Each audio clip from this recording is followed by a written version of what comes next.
decirles que nosotros como Iglesia de Jesucristo no podemos darnos el lujo de olvidar que fuimos rescatados de nuestra vana manera de vivir, como dice el apóstol Pedro, una manera vacía de vivir, a una vida con propósito, a una vida llena de deseos de servir a Dios a través de la necesidad del otro.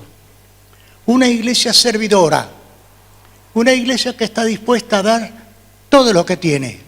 El Señor nos permitió levantar este edificio y ayer pudimos albergar aquí una buena cantidad de hermanas que venían de otros lugares.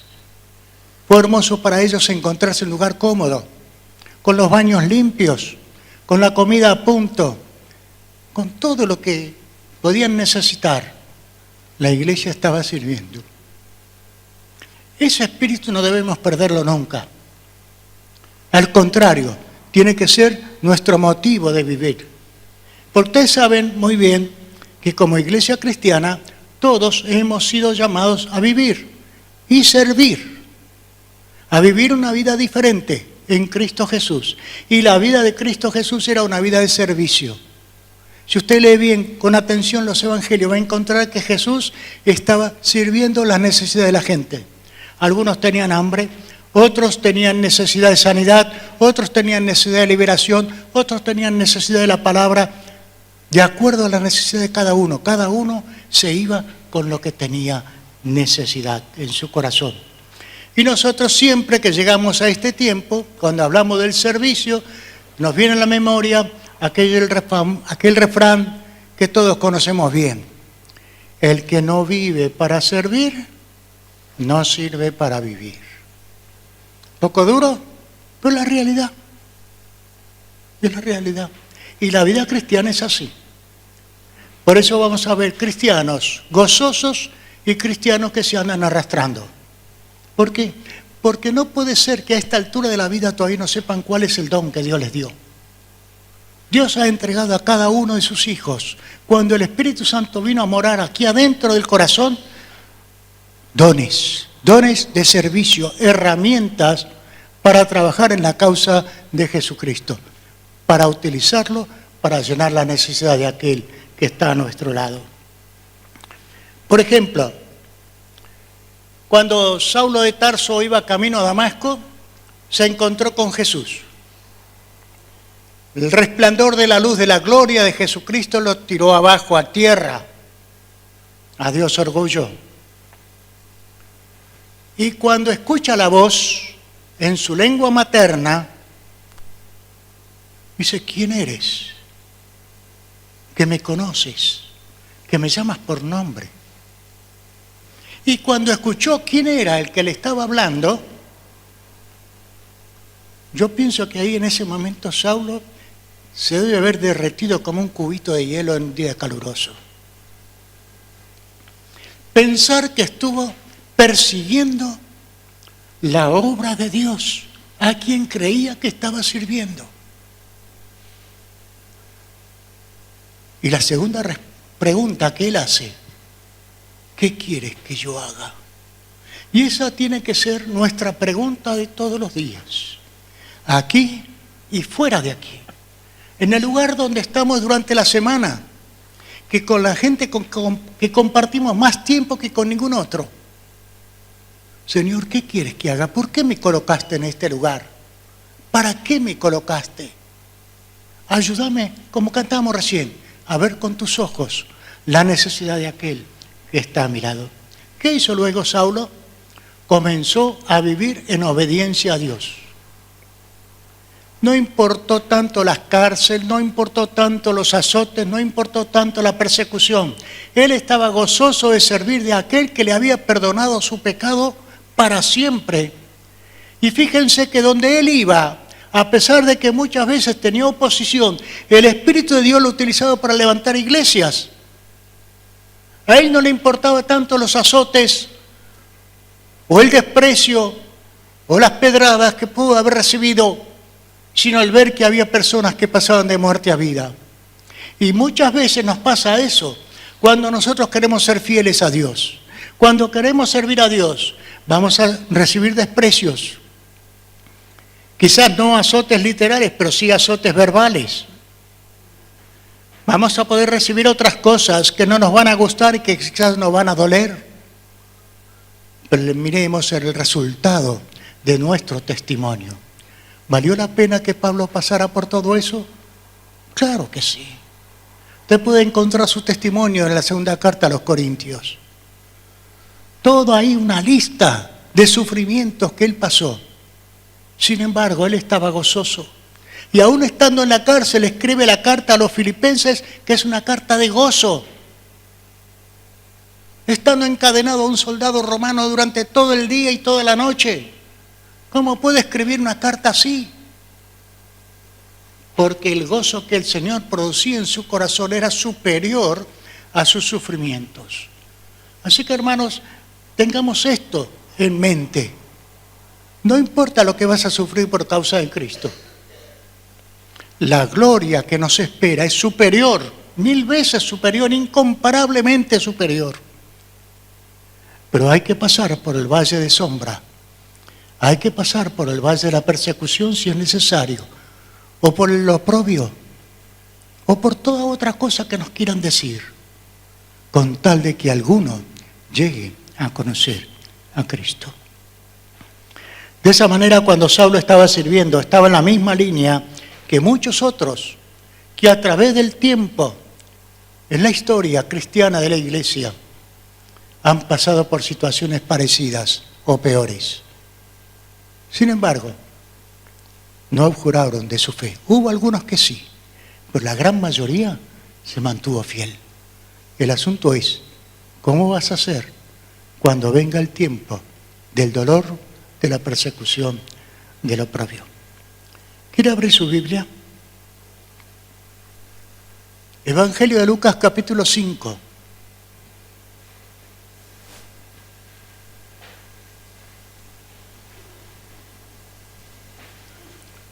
Usted me dirá qué tiene que ver lo que acabo de decir con lo que vamos a leer. Tiene mucho que ver. Vamos a verlo. El Evangelio de Lucas, capítulo 5, versículos 1 al 11. ¿Estamos allí? Dice así: aconteció que estando Jesús junto al lago de Genesaret, el gentío se agolpaba sobre él para oír la palabra de Dios. Y vio 2 barcas que estaban cerca de la orilla del lago, y los pescadores, habiendo descendido de ellas, lavaban sus redes. Y entrando en una de aquellas barcas, la cual era de Simón, le rogó que la apartase de tierra un poco. Y sentándose, enseñaba desde la barca a la multitud. Cuando terminó de hablar, dijo a Simón: boga mar adentro y echad vuestras redes para pescar. Respondiendo Simón le dijo: Maestro, toda la noche hemos estado trabajando y nada hemos pescado. Mas en tu palabra echaré la red. Y habiéndolo hecho, encerraron gran cantidad de peces y la red se rompía. Entonces hicieron señas a los compañeros que estaban en la otra barca para que viniesen a ayudarles. Y vinieron y llenaron ambas barcas de tal manera que se hundían. Viendo esto, Simón Pedro cayó de rodillas ante Jesús diciendo: apártate de mí, Señor, porque soy hombre pecador. Porque por la pesca que habían hecho, el temor se había apoderado de él y de todos los que estaban con él. Y asimismo de Jacobo y Juan, hijos de Zebedeo, que eran compañeros de Simón. Pero Jesús dijo a Simón: no temas, desde ahora serás pescador de hombres. Y cuando trajeron a tierra las barcas, dejándolo todo, le siguieron. Vamos a ir desglosando un poquito esto. En primer lugar, vemos que la gente buscaba a Jesús. Quería escucharle. Y la gente se iba cada vez más y más aumentando, de tal manera que la presión sobre Jesús era como que lo iba arrinconando contra el mar. Y entonces, ¿qué hace? Mira que a su lado está la barca de Pedro, uno de aquellos que él había llamado ya hacía un tiempito atrás. Y sube a la barca de Pedro. Usted me dice, pero ¿cómo no le pidió permiso a Pedro? ¡Qué atrevimiento! ¿Cómo es que entra en la barca de Pedro y le dice lo que tienen que hacer? Dice, aparta un poquito la barca de la orilla, quiero hablar con la gente. Y Pedro no dice nada, al contrario. ¿Por qué? Porque Pedro ya conocía a Jesús. Pedro ya conocía a Jesús y sabía de los milagros que él hacía y también escuchaba su voz atentamente, porque mientras él estaba ahí lavando la red y escuchando y limpiándolas o remendándolas, su oído estaba atento. ¿No se parece a veces a nuestros chicos que mientras los mayores estamos hablando, los chicos están por ahí dando vueltas, pero sus oídos están atentos a lo que nosotros decimos y en algún momento dicen, no, porque tal cosa, porque estuvieron escuchando? Pienso que Pedro estaría haciendo lo mismo, y lo mismo los demás. Ahora, qué interesante. La palabra de Jesús era como un imán, atraía a la gente. No siempre. Aquellos que se creían que ya lo sabían todos, lo despreciaban. Pero aquellos que tenían hambre de la palabra de Dios, acudían a él, querían escuchar a ese hombre. ¿Ustedes recuerdan cuando en otra ocasión los principales del templo mandan a los policías a buscar a Jesús y prenderle y traerle? Y estos hombres van. Ustedes conocen la policía, no son todos muy amables, que digamos. Y cuando vuelven con las manos vacías. Dicen, pero les mandamos que lo trajeron. ¿Por qué lo trajeron? ¿Cuál fue la respuesta de esos hombres? Nunca hombre alguno ha hablado como este hombre. ¿Por qué, mis hermanos? ¿Acaso ellos no conocían la palabra de Dios? ¿Acaso cuando ellos iban a la sinagoga no les enseñaban? Desde pequeños los chicos judíos iban a la sinagoga a aprender la palabra de Dios. ¿Cuál era la diferencia entre lo que habían aprendido y lo que Jesús enseñaba? La diferencia era que Jesús hablaba con poder de Dios, en primer lugar. Y la segunda diferencia, que no es poca, Jesús les ofrecía pan fresco. No pan mohoso y seco que ya no servía para nada. Porque la forma de enseñar que tenían los rabinos en ese tiempo no tenía nada que ver con lo que Jesús estaba diciendo de la palabra. ¿No nos recuerda eso cuando Jesús, luego de resucitar, estaba en el camino de Emaús y hablaba con aquellos dos discípulos que tenían toda su fe bien caída? Y luego cuando Jesús se les da a conocer y se desaparece, ¿qué dicen ellos? ¿No ardía nuestro corazón cuando nos abría las Escrituras? Pues eso mismo estaría esta gente sintiendo. Que la palabra de Dios era no solamente un imán en la boca de este hombre, sino también era una palabra que traducía vida, ofrecía vida. Jesús estaba ofreciendo a sí mismo. No estaba ofreciendo lo que alguien dijo en otra oportunidad. Él les estaba hablando de sí mismo y de su Padre. Vivencia, vida. Eso es lo que Jesús enseñaba. Y cuando un cristiano vive así, su palabra tiene poder, porque es palabra vivificante que el Espíritu de Dios pone en la boca. Y esa palabra trae fruto. Nunca sabremos de todas las personas a las cuales les hemos hablado de Jesús, a cuántos encontraremos en la gloria. No importa si serán pocos o muchos, aunque sea que haya uno nomás es suficiente, pero queremos más.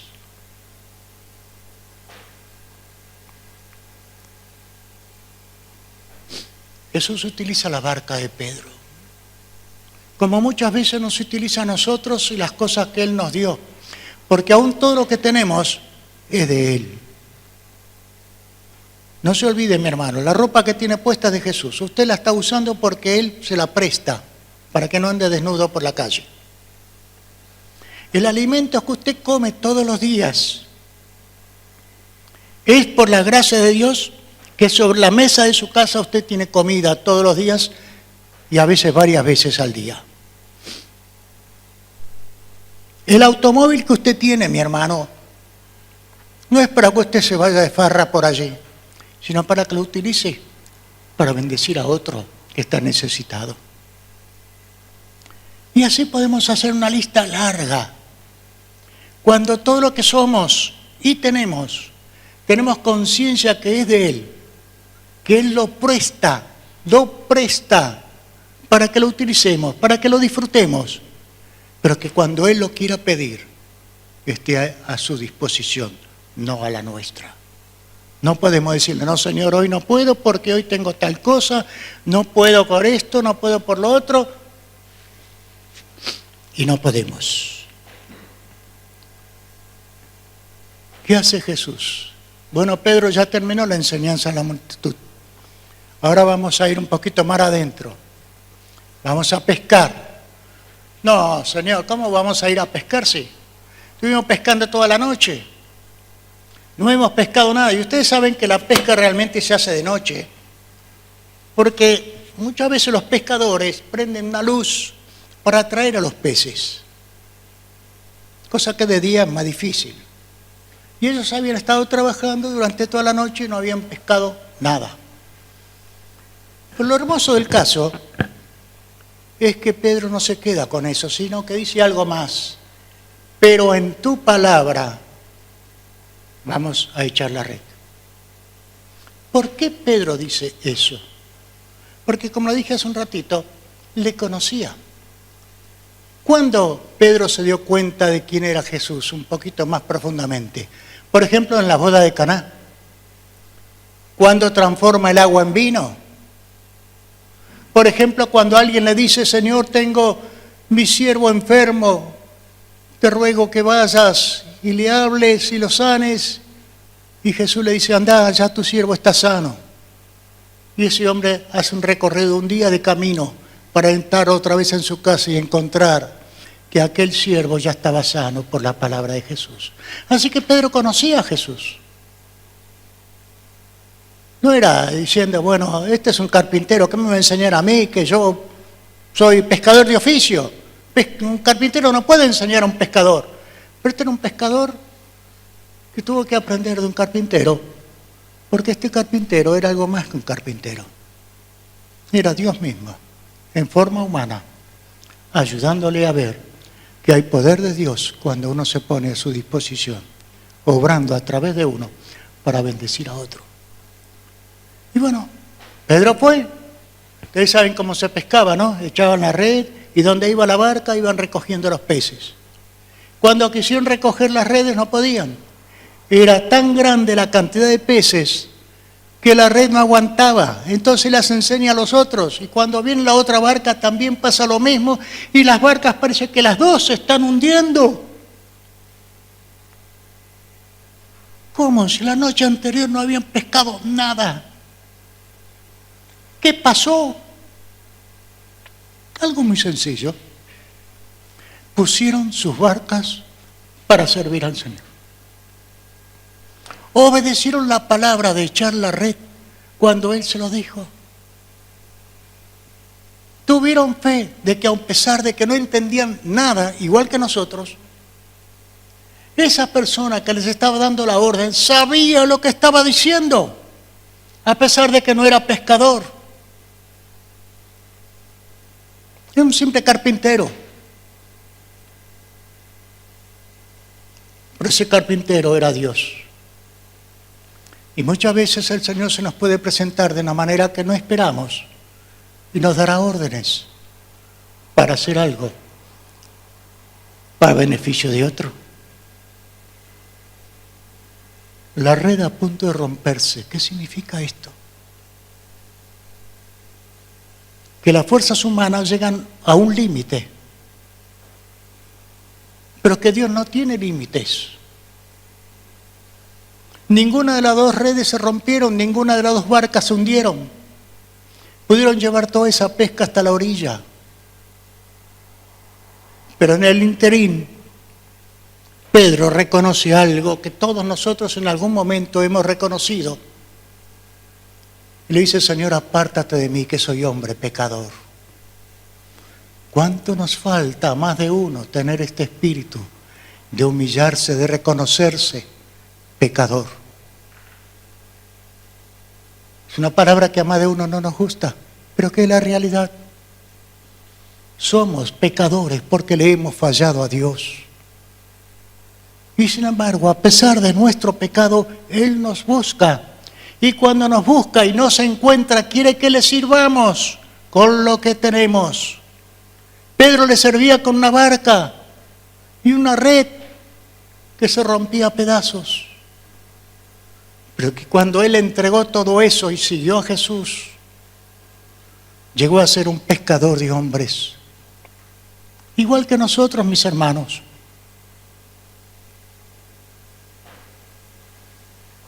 Vamos a ver una pequeña listita que preparé para que podamos ver a otras personas que sirvieron a Jesús con lo que tenían. Por ejemplo, Pedro al ceder la barca.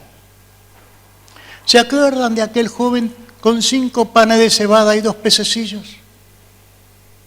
Y que el mismo Andrés cuando le dijo, Señor, acá está este muchacho que tiene estos panes y estos pececillos, pero ¿qué podemos hacer con esto frente a tan grande multitud? Recuerden que había 5.000 hombres sin contar mujeres y niños. Calcule 5.000 por 2. Y si apenas van a poder probar un bocado. Y sin embargo, dice que no solamente comieron, sino que saciaron y además sobraron 12 cestas de pedazos. ¿Qué diferencia hay entre lo que hizo este chico con unos pocos panes de cebada, panes de pobre y 2 pececillos frente a una multitud? Él no podía hacer nada, apenas iba a alcanzar para él. Sin embargo, en la mano de Jesús la cosa cambió. Pedro no había pescado nada en toda la noche, ni él ni sus compañeros. Eran pescadores de oficio, ellos se ganaban la vida pescando. Y sin embargo, esa noche venían con el ánimo por el piso. No habían pescado nada. Quizás no habría comida para su familia ese día. Y Jesús les regala la barca llena de peces.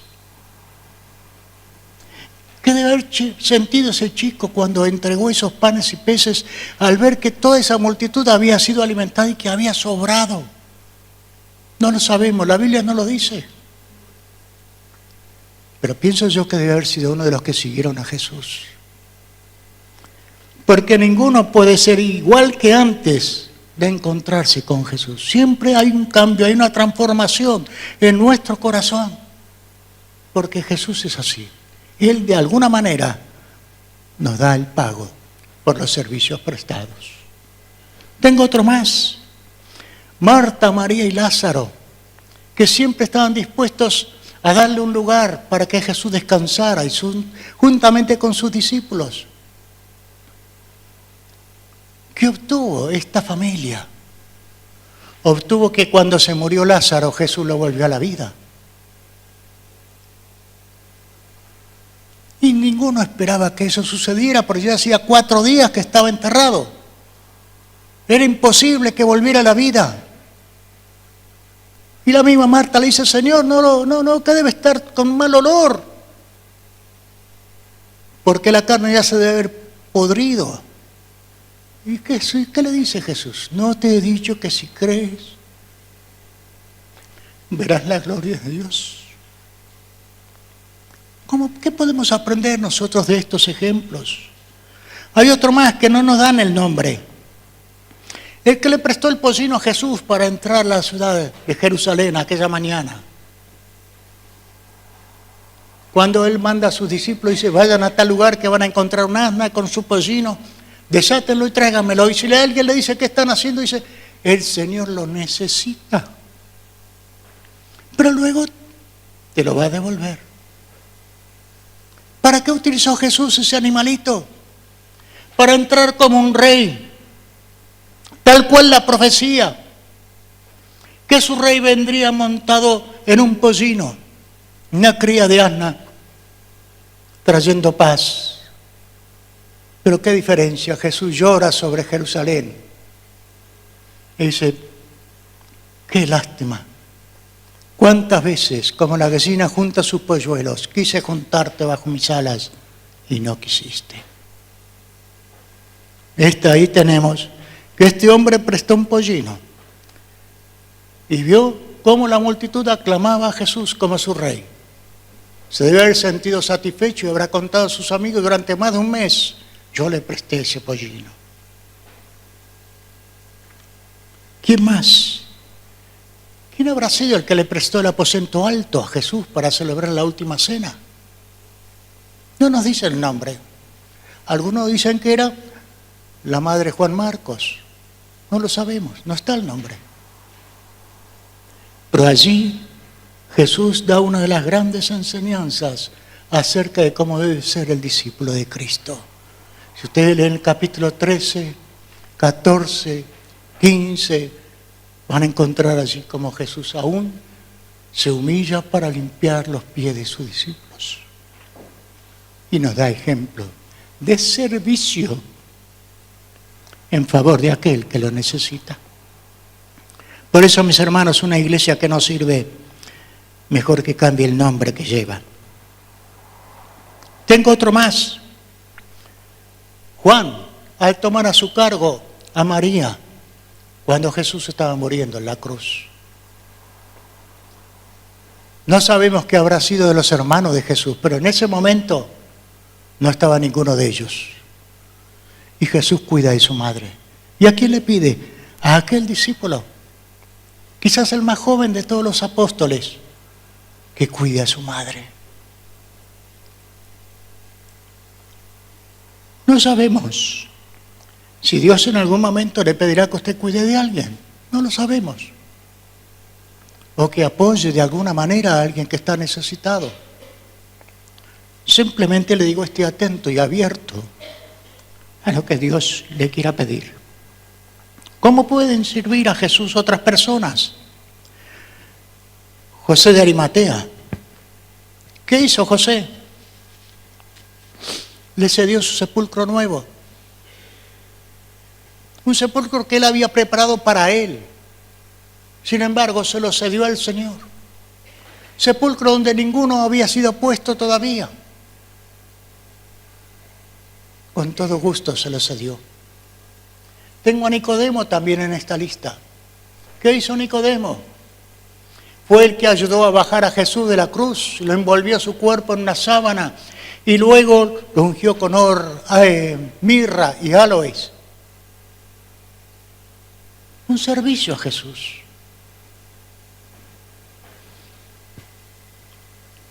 Y mi pregunta, y con esto termino. ¿Y usted, mi hermano, qué hará? ¿Qué va a poner a disposición del Señor? Esté atento para lo que Él le pida. Porque recuerde que lo que usted tiene es de Él. Y en algún momento se lo puede pedir. ¿Está dispuesto? No es fácil. Pero tenga en cuenta que Jesús nunca decepcionó a nadie. La Biblia dice que el que en Él cree nunca será avergonzado. Porque Dios no nos va a dejar pagando. Siempre nos va a recompensar, mucho más allá de lo que nosotros pensamos. Pero no trabajemos para Él por la recompensa. Trabajemos porque nuestro deseo, nuestra obligación, nuestro privilegio es servirle a Él. ¿Qué hubiera sido de usted si alguien no le hubiera hablado de Jesús? Hoy no estaría acá. ¿Dónde estaría? No lo sé. A lo mejor tirado en un callejón, drogado o borracho. O a lo mejor todavía escapando de la justicia por alguna cuenta pendiente que tiene. No lo sabemos, pero Jesús se metió en su vida y se la transformó. Y ahora, como resultado, usted quiere servirle. Todos los que estamos aquí en esta mañana hemos sido tocados por el Espíritu Santo para entregarle nuestra vida a Él. ¿Qué le estamos dando? ¿Tiempo? ¿Talentos? Cuando todos nacemos a esta vida venimos con un talento, ya sea manual, intelectual, algún oficio, alguna profesión, algo que el Señor nos permite realizar, ¿lo ha puesto a su servicio? No espere que el Señor se lo pida, póngaselo usted a su servicio. Por eso cuando alguien dice, pastor, quiero estudiar tal cosa y tal cosa. Bueno, en primer lugar, asegúrate que eso es lo que el Señor quiere que hagas. Y en segundo lugar, cuando te recibas, entregale el título a Él. Y utiliza eso que aprendiste para servir al Señor. Algunos otros podrán tener una casa amplia, donde podrán reunir a sus amigos y hablarles lo que Jesús es para él.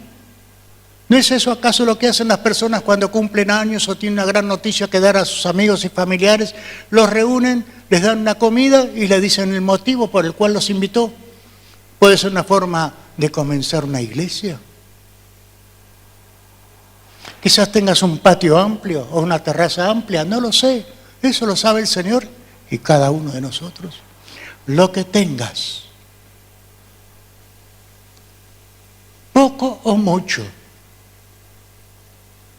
entregáselo. Esta es una transacción íntima entre Dios y cada uno. No hace falta que te pongas de pie, no hace falta que hagas nada, simplemente en tu corazón.